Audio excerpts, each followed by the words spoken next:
روز 7 فوریه سال 2024 در اجلاسیه پنجم مجلس نمایندگان تاجیکستان مسئله انتخاب معاون نوی رئیس پلات پایانی پارلمان جمهوری بررسی شده است.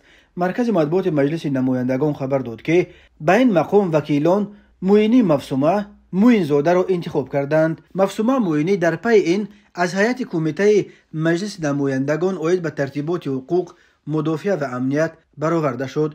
کرسی معاون رئیس مجلس نمایندگان از روز 29 ژانویه سال 2024 در پی به جای مطلوب خان ستاریان معاون سروزیر انتخاب شدن دلربا منصوری خالی شده بود. روز 29 ژانویه پرزیدنت تاجیکستان امامعلی رحمان مطلوب خان ستاری را به جای زلفیه دولتزاده وزیر فرهنگ تعیین کرده.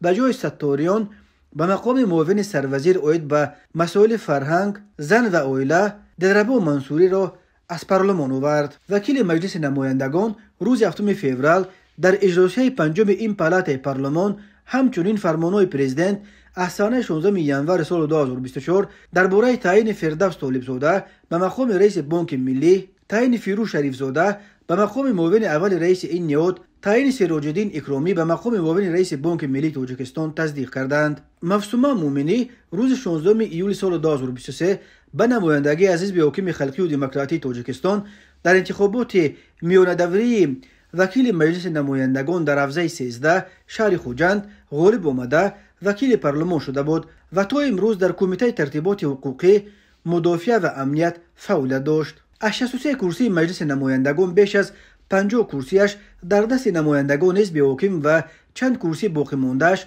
در دست وکیلان از چند حزب دیگر نیز طرفدار حکومت قرار داشته. یگان حزب مخالف در پارلمان تاجیکستان نماینده ندارد. مخالفین مقامات را به آن ابدار میکنند که بجز از نامزدهای حزب حاکم و حزبهای طرفدار حکومت که اساساً به خاطر دموکراتی جلوه دادن انتخابات تنها برای نمود ثبت نام میشوند، نامزدهای دیگر را به معرکه‌های انتخاباتی راه نمیدهند. مفسومه مومنی از کادرهای جوان و آینده‌دار حکومت کنونی به شمار رفته، با وجود سن جوانش لکه تجربه کار در چندین منصب بلند را دارد.